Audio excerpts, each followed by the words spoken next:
Today, I would like to help you to shift your focus slightly. I think it's good sometimes to just kind of sharpen our focus and maybe look in a different direction. Life has a tendency to get our attention. Wherever the fire is, we have to put out sometimes little fires and attend to business and attend to things at hand. And so I just want to try to offer some scriptures today and some points to kind of shift our focus in a heavenly direction. And I want to talk about your heavenly account. Philippians 4:15 says, "Now ye Philippians know also that in the beginning of the gospel, when I departed from Macedonia, no church communicated with me as concerning giving and receiving, but you only. For even in Thessalonica you sent once and again unto my necessity, not because I desire a gift, but I desire fruit that may abound to your account." He said, "I'm glad you helped me, but it's not because I was in need. God takes care of our needs." He said, "But now I desire fruit that might abound to your account." We all have an account, and it is God's will that we build up that account, because that account is what influences us. That account is our foundation. It's what we stand on. And if that account is built up high, and if it's built up in a healthy measure, well, it's going to influence us even greater. The NIV in verse 17 says, "Not that I desire your gifts. What I desire is that more be credited to your account." Verse 18, he said, "But I have all and abound. I'm good. I am full. I've received everything I have." Basically, he's saying, I everything I want, I've got, and I don't desire anything else. Then he said, "Having received of Epaphroditus the things which were sent from you, an odor of a sweet smell, a sacrifice acceptable, well-pleasing to God." Now, talking about Epaphroditus, going back to the second chapter in verse 25, he said this, "Yet I supposed it necessary to send to you Epaphroditus, my brother and companion in labor and fellow soldier, but your messenger, and he that ministered to my wants." Okay, now going back to verse 19 and continuing with chapter 4. He said, "But my God shall supply all your needs according to his riches in glory by Christ Jesus." It's wonderful that when we read this, that Epaphroditus was one that he could point to and say, he was a minister to me. And he has an account, and it's built up because he ministered to my needs. There's an opinion that, we give to fulfill a need, and there is a target in our giving. Many times we'll mention a church, a home missions church, or we might mention somewhere over another part of the world, or a local need in our church, and we'll show somebody the target. And I think that's healthy for a church to say, this is where this particular offering is going. These missionaries in this particular place need to be blessed. But we give to be sure that those in need are fed, that they are protected, etc. Paul opens up a very interesting point here, though, saying that he's glad for what they gave because they're building up a heavenly account. We don't read that very often, but here he is telling us we have a heavenly account. We all have one, and I truly hope that my account and your account is in good standing. And it really matters in giving what our attitude is. Matthew 10:41, "He that receiveth a prophet in the name of a prophet shall receive a prophet's reward. And he that receiveth a righteous man in the name of a righteous man shall receive a righteous man's reward.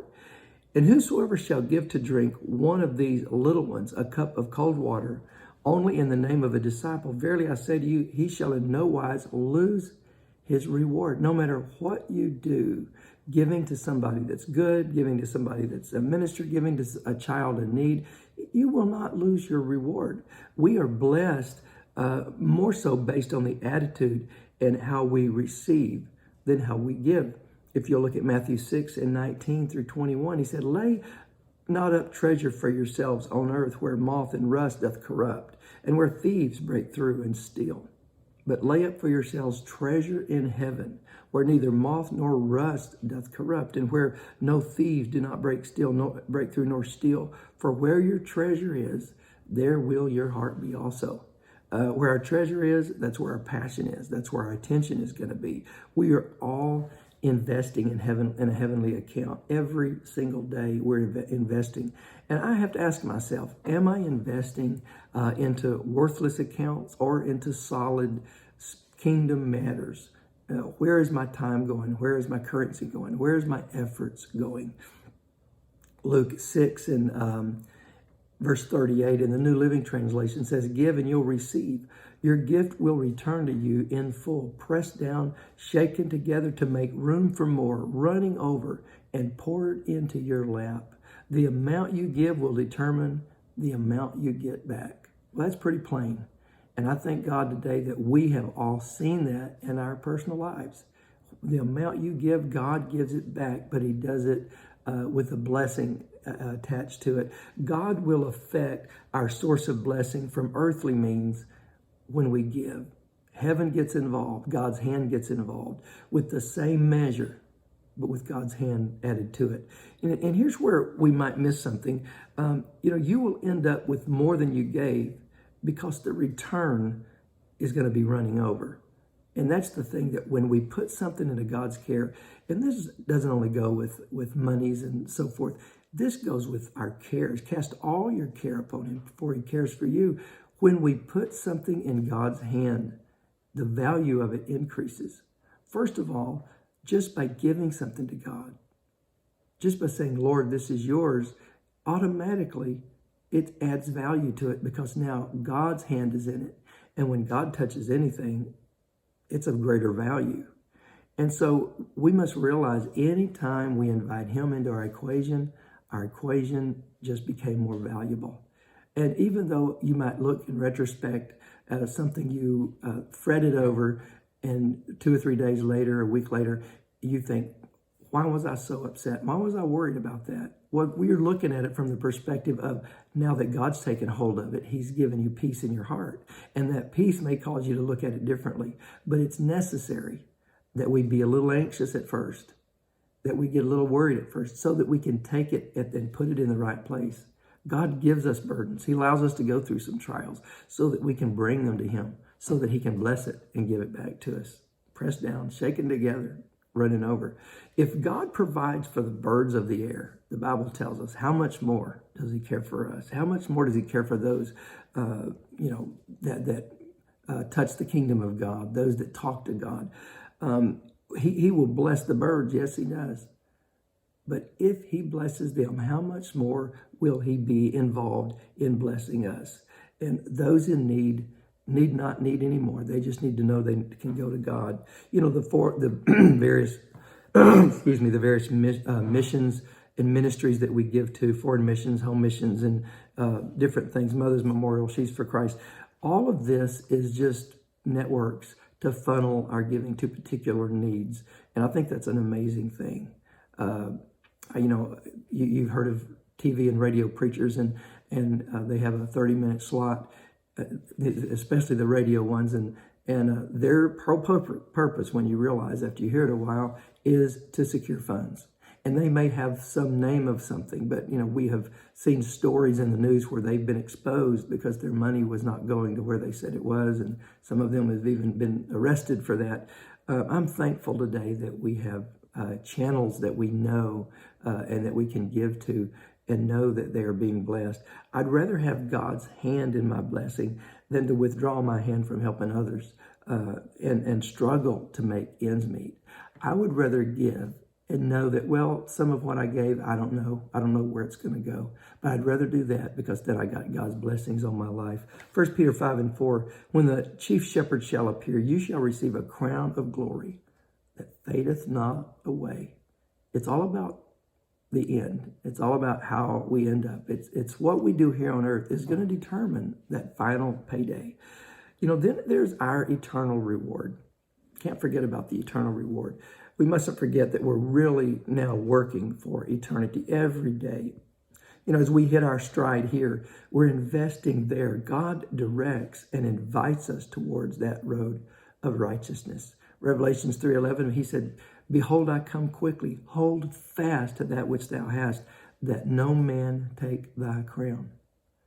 And you look around and say, Lord, I don't want man to take my crown.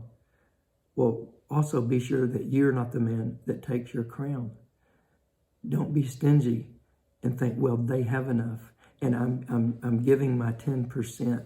But what we do above and beyond that, that's what makes a difference down here and when we have our heavenly reward. As the saying says, you cannot outgive God. No one has ever gone broke and poor and miserable and blind because they continued to give to God more than what was required. No, that person will be blessed abundantly. Matthew 16:25 through 27. For whosoever will save his life shall lose it. He that tries to gather all of his marbles and says, I'm not going to let anybody play, he's going to lose it. And whoever will lose his life for my sake will find it. For what is a man profited if he shall gain the whole world and lose his own soul? Or what shall a man give in exchange for his soul? For the Son of Man shall come in the glory of his Father with his angels, and then he shall reward every man according to his work. Every man will be rewarded according to his work. I have to remind myself of that sometimes to encourage myself in the Lord and say, this may be a struggle, but we will all be rewarded. And we have to stand on that promise and not fade into human thinking like, well, we're going to die and that's it. Nothing is going to go unrewarded with God. No sacrifice that you've ever made. Not one time when you could have responded, when you could have reacted against somebody and you just pulled back. There's a reward for that. Every detail God measures. When you bless me, I may not need it, but you do. When you bless your neighbor, your brother, your sister, it may be something they didn't need, but you're going to be blessed for that. When you pay tithes and offerings, we might be on our last dollar, but we need that blessing. It may drain your account. You may be over and done, but God's going to make a way to bring it back to you. Earthly and heavenly rewards are always in store for those that give. It will be credited to your heavenly account. Thank God for his faithfulness in blessing us in return. God bless each and every one of you.